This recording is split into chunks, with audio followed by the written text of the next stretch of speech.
Material control में आता है सबसे पहले economic order quantity.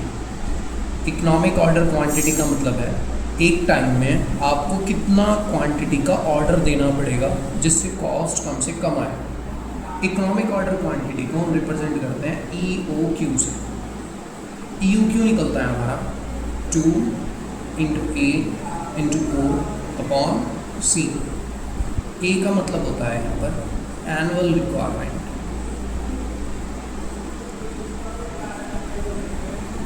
Annual requirement मतलब हमें रॉ मटेरियल की पूरे साल में पर ईयर कितनी ज़रूरत पड़ेगी उसको हम बोलते हैं एनुअल रिक्वायरमेंट। ओ का मतलब होता है ऑर्डरिंग कॉस्ट पर यूनिट। एक इतना रॉ मटेरियल को ऑर्डर करने पर कितना खर्चा आएगा, मतलब पर यूनिट की बात कर रहा है। फॉर एग्जांपल हमने एनुअल रिक्वायरमेंट है यहाँ पर 10,000 यूनिट, तो इस वन यूनिट पर हमें जो ऑर्डर करने पर खर्चा आता है उसको हम बोलते हैं ऑर्डरिंग कॉस्ट पर यूनिट। सी का मतलब होता है हमारा carrying cost per unit.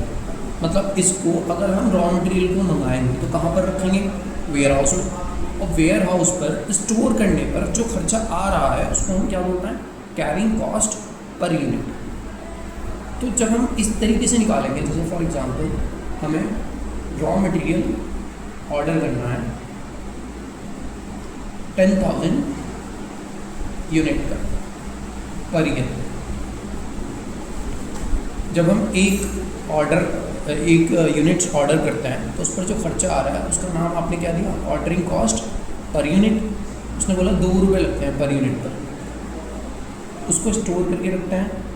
Per unit के हिसाब से जो खर्चा आता है वो आता है हमारा 4 रुपीज़ पर यूनिट। उसने कहा ये बताइए हमें कितना ऑर्डर देना चाहिए जिससे कॉस्ट कम से कम आए, उसको हम क्या बोलते हैं, इकोनॉमिक ऑर्डर क्वांटिटी। तो EOQ जो है हमारा वो निकलेगा 2 × A × O अपॉन C, मतलब 2 × 10,000 × 2 अपॉन 4, 2 × 2 = 4, तो कितना आ गया 10,000। और इसके अगर मैं अंडर रूट निकालूंगा तो कितना आ जाएगा 100 यूनिट्स। यानी अगर मैं एक टाइम पर 100 यूनिट्स का ऑर्डर देता हूँ तो मेरी कॉस्ट सबसे कम आएगी, उसका नाम होता है इकोनॉमिक ऑर्डर क्वांटिटी।